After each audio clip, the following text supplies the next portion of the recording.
이럴 때도 있는 거죠. 예, 이럴 때도 있는 것입니다. 우리 다 같이 말씀을 우리 다 같이 일어서셔서 우리에게 주신 하나님의 말씀을 삼가 받도록 하겠습니다. 다 같이 읽겠습니다.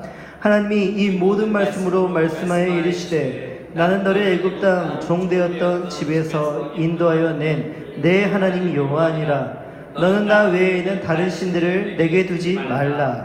아멘. 자리에 앉으시기 바랍니다.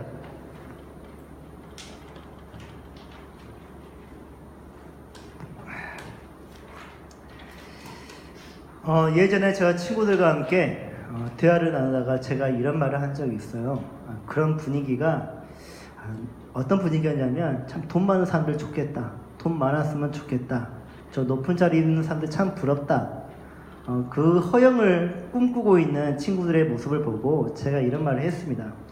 대기업 회장보다 마트 사장으로 사는 게 훨씬 편하다. 그런 말을 했더니 친구들이 어이가 없다고 하면서 저에게 다들 한 소리를 하는 것이에요. 네가 목사니까 몰라서 그래. 네가 목사니까 세상 물정을 모르니까 그런 말을 하는 것이라고. 어떻게 대기업 회장이 마트 사장보다 못하냐? 훨씬 낫지. 대기업 회장 돼봐라.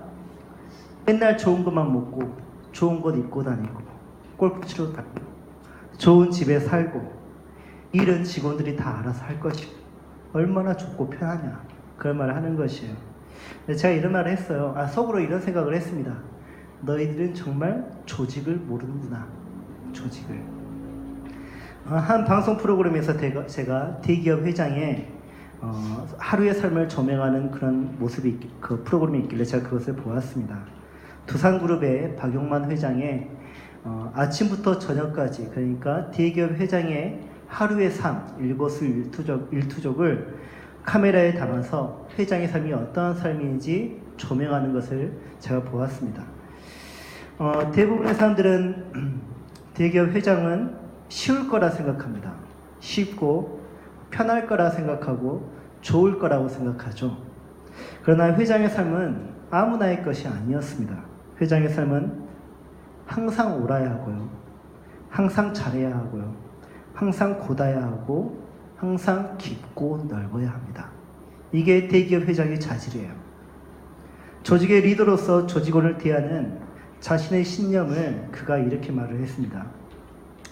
조직원들에게 회장의 말 한마디가 무섭게 느껴진다면 그 이유는 조직원들에게 회장의 그 한마디의 말이 옳기 때문이다.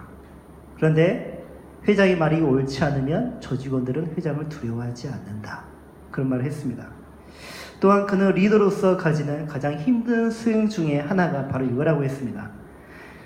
내가 저 자리에 갔을 때 나는 정말 잘할 수 있을까? 지금은 다르게 할 수 있을 것 같죠? 근처에 가봐요. 초심을 잃어버리기에 딱 좋게 되어 있어요. 적당한 수준에서 현실과 교과서 사이에 균형을 유지해야 하는데 그 균형을 유지하는 것이 보통 의지가 있지 않으면 쉽지 않습니다. 그 균형의 의지를 가지고 유지하는 사람이 조직의 리더가 되는 것입니다. 이 말을 듣고 제가 어떤 생각이 들었냐면, 광야에서 마귀에게 시험을 받으시는 예수님의 생각이 났습니다. 마귀는 예수님을 지극히 높은 산에 데리고 가서 천하만국을 보여주었죠. 그리고 천하만국의 그 영광을 보여주시면서 만일 내게 엎드려 절하면 이 모든 것을 너에게 줄게 라고 유혹을 했습니다. 이때 예수님이 하시는 말씀이, 사탄아 물러가라. 기록되었을 때 주 너희 하나님께 경배하고 다만 그를 섬기라 하였느니라 라고 말씀하시면서 마귀의 유혹을 물리치고 마침 마귀는 도망을 합니다. 여러분에게 이 시험이 주어진다면 여러분들은 이걸 통과할 수 있을까요? 이겨낼 자신 있습니까? 우리는 이 시험을 통과하지 못하고 이 유혹을 물리치지 못하고 넘어진 수많은 사람들을 주변에서 쉽게 보기도 하고 뉴스에서 매일 봅니다. 눈앞에 펼쳐진 성공과 부귀영화가 있습니다. 어느 누가 저를 마다하지 않겠습니까? 오히려 그것은 마귀의 시험이 아니라 하나님의 은혜, 하나님의 복이라 생각하지 않을까요? 우리는 그런 착각을 하거든요. 당장에 내 앞에 돈이 딱 떨어지면요, 하나님이 내게 복을 주시네. 근데 그거는 어쩌면 나의 초심을 잃어버리게 할 수 있는 마귀의 유혹일 수 있는데, 좋은 게 좋은 거지 하면서 모든 것을, 내게 만족을 주는 것은 다 하나님께서 주신 복이야 라고 덥석 물어듭니다. 마귀는 그런 식으로 유혹을 하는 거죠. 대기업의 회장의 삶과 예수님이 마귀에게 받은 시험이 서로 무슨 상관이 있으며 우리와 무슨 상관이 있길래 제가 이런 말을 하는 것일까요? 십계명의 제1계명이 던지는 질문, 우리에게 던지는 질문이 바로 이것입니다. 네가 나라면, 나가 하나님이라면, 네가 하나님이라면 더 잘할 수 있다고 생각하니? 그거예요. 제1계명이 무엇입니까? 너는, 따라해봅시다. 너는 나 외에는 다른 신들을 내게 두지 말라. 이는 이렇게 다시 해석해 볼 수가 있습니다. 너는 나만을 너의 하나님으로 두라.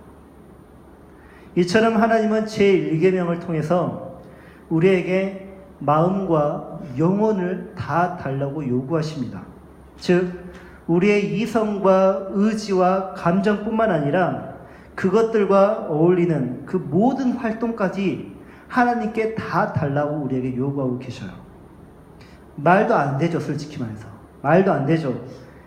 무슨 이유로, 무슨 연유로 하나님은 우리에게 이 모든 것을 다, 우리의 삶 다, 성도리째 다 달라고 요구하시는 것일까? 그 이유는 십계명의 서문에서 밝히고 있거든요. 서문이 말하고 있는 것은 바로 이것입니다.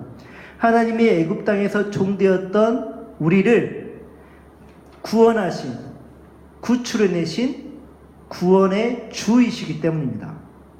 만약 여러분이 여전히 세상의 종이라면, 또한 계속해서 그렇게 살고 싶다면 이 하나님의 말씀을 지키지 않아도 될 뿐 아니라 버려도 됩니다.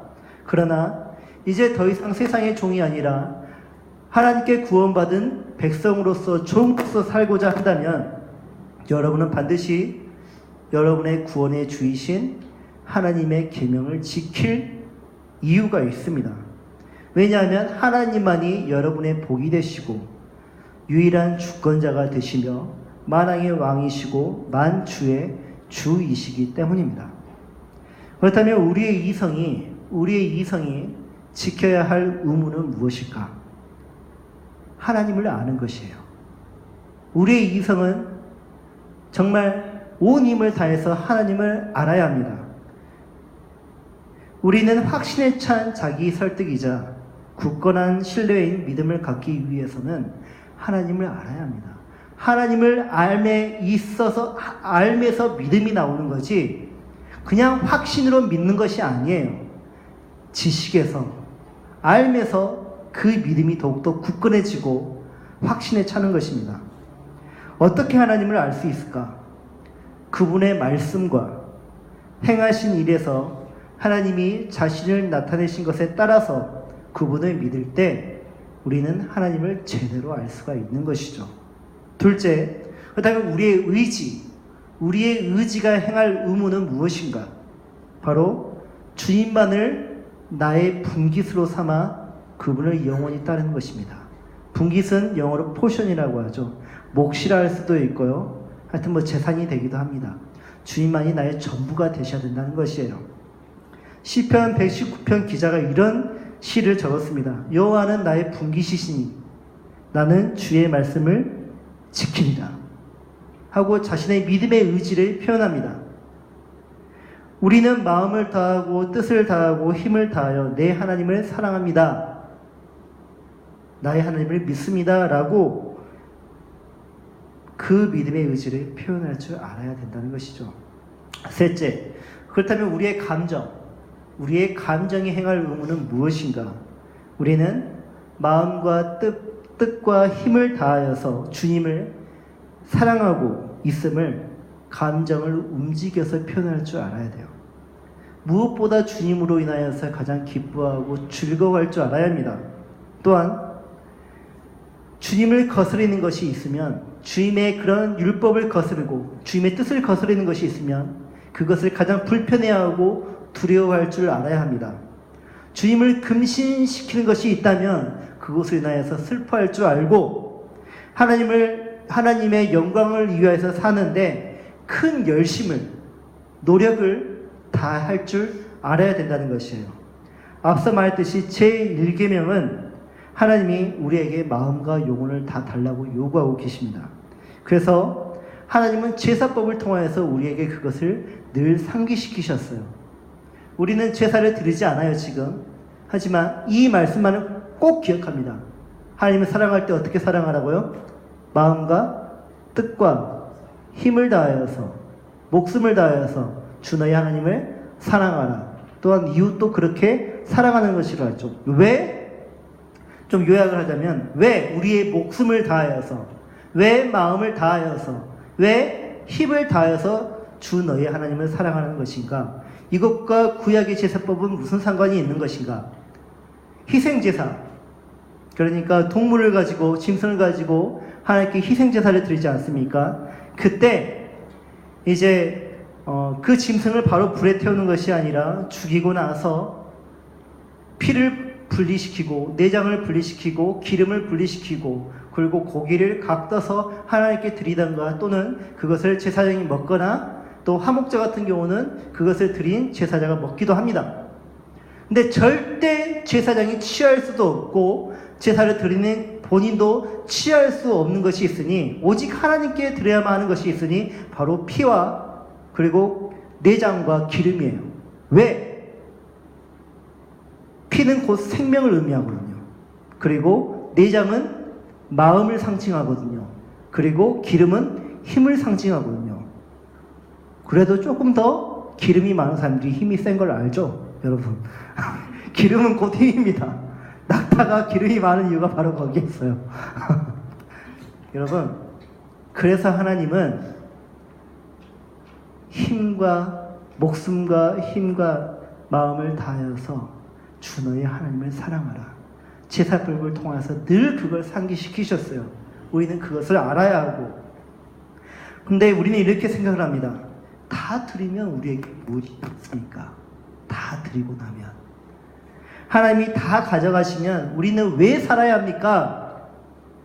라고 반문하는 수 있을 것 같습니다. 예전에는 세상의 왕이 다 가져가더니, 우리가 세상의 종이 되었을 때 세상의 왕이 다 가져가더니, 이번에는 하나님이 다 가져가는구나. 도대체 무엇이 다릅니까? 라고 우리는 항의할 수 있을 것 같아요. 하나님은 오해하지 마십시오. 하나님은 여러분을 위해 모든 것을 창조하신 창조주이시고, 만물을 붙잡으시는 보존자이시고, 만물을 다스리시는 통치자이시고, 온갖 좋은 은사와 선물을 가져다 주시는 선하신 하나님이십니다. 그 하나님이 정말 다 가져갈까요? 정말 다 가져갈까? 들어보면 알지 않을까요? 이것을 믿고 하나님 앞에서 제1계명을 거룩히 지키는 자는 하나님께 마음과 영혼을 다 드릴 수 있습니다. 물론 그것이 고민이 되거나 두렵지 않습니다. 그런데 아담과 하와는 그와 같은 하나님을 솔직히 말해서 믿지 않았고 의심을 해버리고 말았죠. 아담과 하와는 하나님께서 먹지 말라고 한 선악을 알게 하는 나무의 열매를 따먹고 말았습니다. 왜 따먹었습니까? 그 근본적인 원인은 무엇일까요? 하나님의 선하심을 의심하는 데 있었죠. 하나님은 모든 것을 주시는 분이 아니구나. 모든 것을 주시는 분이라면 저 나무의 열매를 우리에게 주셨겠지. 하나님이 저것만은 우리에게 아까워하시는구나. 하나님이 정말 나를 사랑하는 건 맞을까? 나를 사랑한다면 왜 저것도 주시지 않지? 하면서 하나님을 의심하는 거죠. 그들은 하나님의 선함을 그들의 수준에서 이해하고 있고 그들의 욕구에 맞춰서 왜곡시켜버립니다. 이처럼 마귀는 신자로 하여금 하나님의 선하심을 의심케 만들어서 하나님과 신자와의 그 관계를 깨뜨려버려요. 의심하게 만들어요. 적극적으로. 그들은 하나님은 우리에게 너는 나 외에는 다른 신들을 내게 두지 말라고 너는 나만을 너희 하나님을 두라고 명령하셨습니다. 많고 많은 율법 중에 왜 이 율법을 첫 번째로 주셨을까? 신자는 여호와 하나님이 유일하게 참 신임을 인정할 때 창조된 목적과 택함을 받은 그 목적대로 온전히 살 수 있기 때문입니다.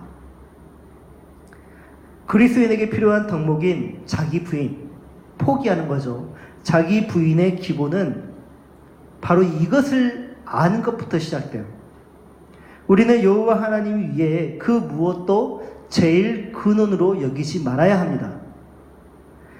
또한 우리는 오직 여호와 하나님만을 유일하게 참된 우리 하나님으로 인정하여서 그에게 합당한 영광을 돌려야 하고 얻어진 명예 또한 하나님께 돌릴 줄 알아야 돼요. 그러나 본인의 제일 근원을 세상의 다른 신에게 돌리거나 어떤 물질과 관계 또는 능력으로 삼는다면 그 사람은 아담과 하와와 같은 불신을 초래하고 맙니다. 여러분은 어떤 일로 큰 기쁨과 명예를 얻었을 때 그동안 어떻게 하셨습니까? 재정적으로 어려워졌을 때, 중한 질병에 걸렸을 때, 정말 견디기 힘든 일을 마주했을 때 여러분은 어떻게 반응하셨습니까? 그때 여러분의 하나님이 누구인지 어렵지 않게 분간할 수 있거든요. 신앙은 그렇게 나타나는 법이고요. 신앙은 그렇게 증명되는 법입니다. 예수님은 천하만국과 그 영광을 보여주는 마귀와 모든 것을 주시는 아끼지 아니하시는 하나님과 혼동하지 않았습니다. 그래서 예수님은 하나님의 말씀으로 마귀의 유혹, 정말 선한 것을 가져다 준 것처럼 보이는 그 마귀의 유혹을 물리쳐버리고 오직 여호와 하나님만을 경배하려고 하는 그 의지를 마귀 앞에서 보여주죠. 하나님은 노력 없는 결실과 영광을 주시는 분이 아님을 예수님은 그 누구보다 잘 아셨습니다. 하나님은 결코 절 한 번 했다고 온 세상을 주시는 분이 아니에요. 여러분, 기도 한 번 하면 원하는 것을 다 주시는 하나님을 믿습니까? 하나님께 순종 한 번 하면 소원하는 것 다 주시는 하나님을 믿습니까? 그런 하나님 성경에 등장합니까? 그런 속삭임은 마귀의 속삭임이지 하나님의 속삭임이 아닙니다. 그래서 우리는 예수님을 본받아야 합니다. 그럴 때마다 하나님의 말씀으로 마귀의 유혹을 물리칠 줄 알아야 되고 마귀를 대적하면서 자신의 본분을 지켜야 해요. 근데 우리가 약한 게 무엇인지 아세요? 아는 게 없어요. 아는 게. 하나님에 대해서 아는 것이 없고 그분의 말씀에 대해서 아는 것이 없고 그분의 성품에 대해서 아는 것이 없으니까 마귀가 가져다주는 시험에서 그게 선한 것인지 악한 것인지 알지를 못해요. 분간할지 몰라요. 알면서 분별력이 나오는데 알미 없으니까 분별력이 나오지 못하는 거죠. 군대에 있을 때 일입니다. 부대 안에서 소문난 독실한 기독교 신자였던 저 기독교 대표자였습니다. 제가 기독교에 관련해서 좋지 않은 뉴스가 터질 때면 저는 주변 사람들이 거친 비판과 비방을 들어야만 했고요. 그럴 때마다 저는 그들을 대표해서 제가 잘못을 인정을 해야만 했습니다. 그런데 그렇게만 인정하면 끝나면 안 되죠. 기독교의 진리는 그런 것이 아니다 라고 때로는 대변을 하고 변증을 해야만 했습니다. 오해를 하고 있으니까요. 또한 저는 참 그리스도인의 신앙이 무엇인지, 그 신앙으로 사는 것이 무엇인지 그들에게 보여줄 필요가 있었습니다. 그래서 하나님의 말씀을 가지고 그 신앙을 가지고 몸소 실천하면서 살았죠. 그들은 항상 저를 감시했고요. 저를 관찰했습니다. 그게 너무나 고통스러운 것이었지만 한편으로는 그들의 눈이 하나님의 눈이었어요. 그런 면에서 그들의 눈이 저를 지켜준 것은 분명하죠. 그들의 눈이 율법이 되어 주었으니까요. 그런 저를 유심히 살펴보던 한 선임 간부가 저에게 기독교 신자인 자신의 어머니를 소개시켜 주는 것입니다. 야, 나는 우리 어머니를 진짜 존경한다. 우리 어머니는 너처럼 기독교 신자인데 난 우리 어머니처럼 열심히 신앙생활 하시는 분은 본 적 없다. 우리 어머니는 매일 감사합니다 이 문구를 하루에 100번인가 1000번인가 쓰신다는 것 같아요. 제 기호는 1000번인데 하여튼 매일 그걸 쓰신대요. 그러면 하나님이 진짜 감사할 거리들을 주신다는 거야. 얼마 전에도 우리 어머니가 아파트를 하나 샀는데 몇 달 만에 몇천이 뛰었어. 그래서 나도 어머니처럼 지금 그렇게 하고 있거든. 얼마 전에 우리 어머니가 봐준 아파트 하나를 매매했는데 벌써 몇백이 올랐다. 그런 말을 하는 것입니다. 그 당시 뉴스는요, 땅 투기에 관련하여서 보도에 열을 올릴 때였습니다. 청년들과 신혼부부들이 울며 겨자 먹기로 이율 비싼 대출을 얻어서 집을 얻을 때였고요. 부동산은 그 안정을 찾지 못하고 계속 고공행진을 하던 그때였습니다.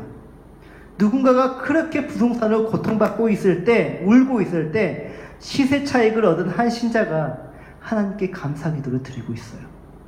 투기를 해가지고. 여러분은 부동산의 시세 차익을 얻어 하나님께 감사 기도 드리고 헌금하는 이 신자의 하나님이 누구라고 생각합니까? 만약 매매한 부동산의 시세가 뚝 떨어지면 그 신자는 그럼에도 불구하고 똑같이 하나님께 감사 기도할 수 있고 하나님께 헌금할 수 있을까요? 이 사람을 기쁘게 하고 만족스럽게 하며 감사하게 만드는 주님은, 하나님은 과연 누구일까? 진짜 하나님은 누구일까? 그 하나님이 저는 돈이 아닐까라는 생각을 해봤습니다. 여러분의 감정에 절대적으로 영향을 끼치는 존재는 무엇입니까? 여러분의 의지에게, 여러분의 의지는 무엇에 달려 있습니까? 여러분을 움직이게 하는 그 근원은 누구입니까? 여러분의 하루의 삶을 지탱하게 하는 그 근원은 누구입니까? 여러분의 미래를 꿈꾸게 하는 그 존재는, 그 근원은 누구입니까? 여러분의 이성은 누구에게 의지하고 있습니까? 세상의 지식입니까? 아니면 하나님을 아는 지식입니까? 여러분의 주변 사람에게 여러분들에 대해서 이렇게 물어본다고 합시다. 그 사람의 주인은 누구인 것 같습니까? 하고 제가 물어본다면 당연 저 사람은 진짜 예수 믿는 사람 같아요 라고 답변이 나와야 되겠죠. 제가 최근에 한 성도를 만났는데 가장 힘든 게 바로 이것이라는 거예요. 왜 교회 사람들끼리 모였는데 세상 사람들의 모임보다 더 못하는가? 왜 더 악하고 더 법을 어기고 그리고 더 경쟁하며 더 싸우는가? 이해할 수 없다는 것이에요. 제1계명, 너는 나 외에는 다른 신들을 내게 두지 말라. 우리의 생각과 의지와 정서가 하나님만큼이나 또는 하나님보다 더 따르고 붙잡는 피조물마다 그 사람에게 다른 신이라고 일깨워줍니다. 그러니 하나님 이외에 다른 존재를 두려워하거나 그 존재를 삶에서 잃을까봐 두려워하기를 하나님을 있는 것만큼 하거나 더 한다면 그 존재는 여러분에게 다른 신입니다. 소망을 금에다 두는 사람들, 소망을 재물에다 두는 사람들은 삶의 모든 의뢰를 어디에다 한 줄 아십니까? 당연히 금에다 하죠. 돈이 있어야 결국은 해결되는 거야. 돈이 있어야 결국에는 저 사람들이 나를 존경하는 거야. 돈이 있어야 관계가 유지되는 거야. 돈이 있어야 결국 자식들도 나에게 효를 하는 거야. 금보다 믿고 의지할 존재가 없다는 것, 얼마나 슬픈 일입니까? 성경은 이러한 자를 믿음이 연약한 자라고 하면서 위로하기보다는요, 우상 숭배자라고 분명하게 지적을 합니다. 이러한 사람들은 자신의 배, 이 배가 의미하는 것은 갈망 또는 욕구이겠죠. 이 배가 어떤 평가를 내리냐에 따라서 선과 악을 구분하고 좋고 나쁨을 평가하며 천국과 지옥을 정의합니다. 그래서 하나님은 제1계명을 우리에게 줄 때 내 앞에서 단어를 쓰시죠. 우리가 제1계명을 온전히 지킬 수 있도록 내 앞에서 다른 신을 두지 말라고 이런 말씀하십니다. 우리가 가지고 있는 성경은 before me를 나 외에는 이라고 번역을 했습니다. 나 외에는 이 단어를 내 앞에서라고 번역할 수도 있습니다. 너는 내 앞에서 다른 신들을 내게 두지 말라. 하나님이 뻔히 앞에 계시는데 다른 신을 두는 사람들. 왜 내 앞일까요? 내 앞에서 다른 신들을 두지 말라. 그 이유는요, 내가 지금 보고 있다 그거예요. 내가 지금 너를 보고 있다. 보고 있는데 어떻게 다른 신을 내 앞에서 둘 수 있겠냐, 그겁니다. 하나님이 내 앞에 계시는데 우리는 그 행동으로 표현되는 모든 속마음을 감출 수가 없어요. 내가 속으로 말하면 하나님이 모르실 것 같죠. 내가 어떤 사람과 관계할 때 이 속을 감추면 그 사람이 모를 것 같죠. 설마요. 사람은 행동을 하잖아요. 행동이 곧 말을 하거든요. 그 속마음을 다 말해버리거든요. 내가 이 사람을 좋아하지 않는데 매번 볼 때마다 웃을 수 있을까요? 싸늘 하는 건 우리가 느끼잖아요, 솔직히. 나를 피한다는 느낌 받잖아요. 행동이 말을 다 합니다. 행동이. 여러분은 지금 하나님 앞에서 예배를 드리고 있습니다. 지금 드리고 있는 예배, 그리고 여러분의 모든 삶은 오직 하나님만을 신으로 섬기면서 그 말씀에 순종하고 뜻에 순종하고 있습니까? 여기 앞에 앉아 있다고 예배를 드리고 있다는 것이 아닙니다. 하나님은 그 마음까지 보신다는 것입니다. 이스라엘의 초대 왕이 누굽니까? 사울이죠.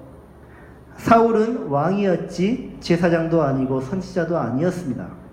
그러나 그러므로 그는 제사를 주관할 권한이 없음에도 불구하고 전쟁을 앞서 제사를 드려야 전쟁을 치를 수가 있는데 그 제사를 담당한 사무엘 선지자가 오지 않자 그는 자기가 고난 대행으로 제사를 드리고 맙니다. 우시아라는 왕이 있습니다. 이스라엘 남유다의 10번째 왕입니다. 젊어서 왕이 되었는데 참 놀랍게도 10대 때 왕이 되었지만 하나님께서 그를 얼마나 사랑하고 그에게 지혜를 주셨는지 그의 나라가, 하나님의 나라가, 이스라엘이 불국하게 되었습니다. 강성하게 되었습니다. 경제적으로도 정치적으로 탄탄하게 되었고, 그리고 모든 나라가 우시아 왕을 알 만큼 그는 명성이 자자하게 되었습니다. 근데 그가 그렇게 돼서 머지않아 교만해졌고 악을 행했습니다. 그가 결정적으로 하나님께 악을 행한 것이 하나님의 성전에 들어가서 분향을 하려고 했던 것이에요. 이에 제사장 아사랴가 여호와의 용맹한 제사장 80명을 데리고 가서 그의 행동을 저지하려고 합니다. 우시아여, 여호와께 분향하는 일은 왕이 할 바가 아니요 오직 분향하기 위하여 구별함을 받은 아론의 자손 제사장들이 할 바니 성소에서 나가소서. 왕이 범죄하였으니 하나님 여호와께서 영광을 얻지 못하리이다. 정말 용감하게 그 나라의 최고 권력자에게 이 우시아가 80명의 제사장과 함께 담대하게 그의 행악을 막습니다. 나가달라고 촉구합니다. 그러나 그는 그 손으로 향로를 잡고 직접 분향하면서 오히려 제사장에게 화를 내었습니다. 알다시피 사울은 어떻게 되었습니까? 하나님으로부터 버림을 받았죠. 우시아는 이마에 문둥병이 걸려가지고요, 성전에서 쫓겨납니다. 부정한 자가 되어 있으니까 거기 있을 수가 없죠. 왕궁에도 있을 수가 없습니다. 그래서 별궁으로 쫓겨나게 되었습니다. 그들에게 만족을 주었던 모든 영광이 하루아침에 이슬이 돼버리고 말았습니다.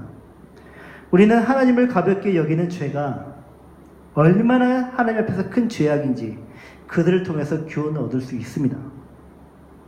하나님은 모든 권력의 수요자이세요. 그들이 권력을 획득한 것이 아니라 하나님이 그 권력을 수요하셨습니다. 잠깐 주어진 권력과 그 권력에서 나오는 모든 권위와 명예와 재물,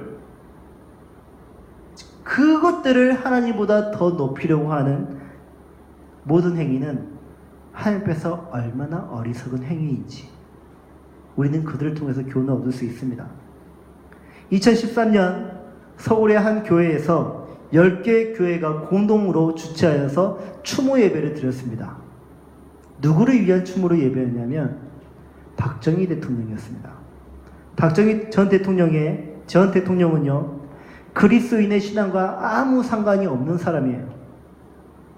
그럼에도 불구하고 그들은 그의 영정을 한복판에 걸어놓고 그를 추모하면서 예배를 드리는데 설교, 기도, 추모사에는 하나님이 없고 오직 박정희 대통령을 찬양하는 문구들만 가득했습니다.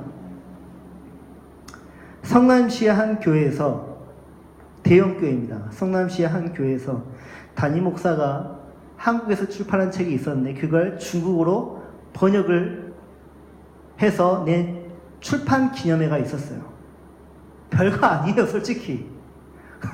별거 아니에요.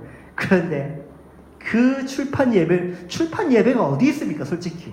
출판 기념 예배가 어디 있어요? 출판 예배, 기념 예배를 드려가지고 수많은 사람들이 그 자리에 함께하고 수많은 유명 인사가 그 자리에 함께 했습니다. 근데 그때 그 예배에 초대받았던 한 유명 인사가 10분 늦었어요. 그때 그 예배를 인도하던 인도자가 이런 말을 했습니다. 지금 이명박 전 대통령께서 입장하고 계십니다. 그랬더니 그 자리에서 모든 사람들이 일어나자 박수치면서 이명박 대통령을 환영하는 것입니다. 그들의 열렬한 박수와 기뻐하고 감격해하는 그 표정을 저는 지금도 잊을 수가 없어요. 하나님께 드려야 할 예배를 한 인간에게 돌리는 것, 하나님께 드려야 할 찬양을 한 지각자에게 돌리는 것, 하나님의 얼굴을 보며 감격해야 할 그 순간에 유명 인사를 보며 감격해하는 것, 우리의 창조주이시며 우리의 보존자이시고 통치자이신 하나님을 얼마나 무시하면 그렇게 될 수 있는 것일까? 우리는 알아야 합니다. 제 아무리 뛰어나고 훌륭한 사람이라 할지라도, 얼마나 대단한 사람이라 할지라도 하나님 앞에서 일개 피조물에 지나지 않다는 것, 우리는 그것을 알아야 하고 기억해야 합니다. 하나님 우리에게 주신 첫 번째 계명, 너는 나 외에 다른 신을 내 앞에 내게 두지 말라. 사람이 하나님이 아닌 다른 신을 자신 앞에 세우는 이유는 내가 더 잘할 수 있다라는 교만 때문입니다. 그 교만은 하나님이 선하시다는 것을 의심하는 데서부터 시작되고요. 하나님보다 자신이 더 선할 수 있다라는 착각에서 발생되는 것입니다. 사울은 착각했죠. 나는 사무엘 선지자보다 더 젊고, 나는 그보다 하나님을 더 사랑하며, 나는 그보다 민족을 사랑하고 이스라엘을 사랑한다. 나는 전쟁에서 승리할 자신이 있고 사무엘보다 더 화려한, 더 나은 예배를, 제사를 하나님께 드릴 수 있고, 나는 그 어떤 제사장보다, 그 어떤 선지자보다 뛰어나게 그 직무를 감당할 자신이 있다 라고 그런 생각했어요. 착각했죠. 우시야도 착각했죠. 남유다의 정치, 경제적 부흥을 보면서 종교의 부흥에도 자신이 있다는 그의 착각. 아론의 자손 제사장들이 하지 못한 성전의 청결, 민족의 부흥, 종교의 부흥, 내가 할 수 있어라는 그런 자신감. 우리는 착각합니다. 나의 삶, 나의 예배, 나의 신앙, 나의 현재와 미래, 나의 경제, 나의 관계 등 내가 주인이 되어야 선을 온전히 이룰 수 있고 부흥을 일으킬 수 있으며 더 잘할 수 있고 완성시킬 수 있다는 착각을 우리는 합니다. 그런 우리는 제일 먼저 무엇을 하냐면 제1계명을 고쳐버려요. 나 외에는 다른 신이 없다. 그들의 예배를 보십시오. 그들을 위한 예배가 마련되어 있지 하나님 앞에서 거룩히 준비하는 자 없습니다. 그들의 삶을 보십시오. 그들의 뜻이 앞서지 하나님의 뜻은 성공을 위해 갈 길을 가로막는 장애물에 불과합니다. 그들의 언어를 보십시오. 하나님은 없고 오직 나밖에 없습니다. 교회에서 나밖에 없어요. 나는 말이야, 내 아들이 말이야, 내 남편이 말이야, 우리 집이 말이야. 그들의 삶의 방향을 보십시오. 세상을 향해 있지, 세상의 성공을 향해 있지, 예수 그리스도는 그 성공의 방향을 위해 거들어주는 존재일 뿐입니다. 솔직히 제1계명이 오늘 우리에게 말하는 것이 바로 이것입니다. 우리로 하나님이 유일하게 참된 하나님과 우리의 하나님이시라는 것을 인정하고 또 인정하고 거기에 맞게 그분을 다만 경배하고 찬양하라. 제1계명이 우리에게 주는 답입니다. 우리의 모든 삶의 초점이 여기에 맞춰져 있어야 합니다. 이것을 코람 데오라고 합니다. 어전의식. 늘 하나님 앞에서 사는 의식. 이게 바로 제1계명이에요. 거기에 참된 그리스도인의 삶이 있다는 것을 믿으십니까? 그러면 하나님만을 여러분의 하나님으로 섬기고 다른 신을 결코 그 앞에 두지 마시기 바랍니다.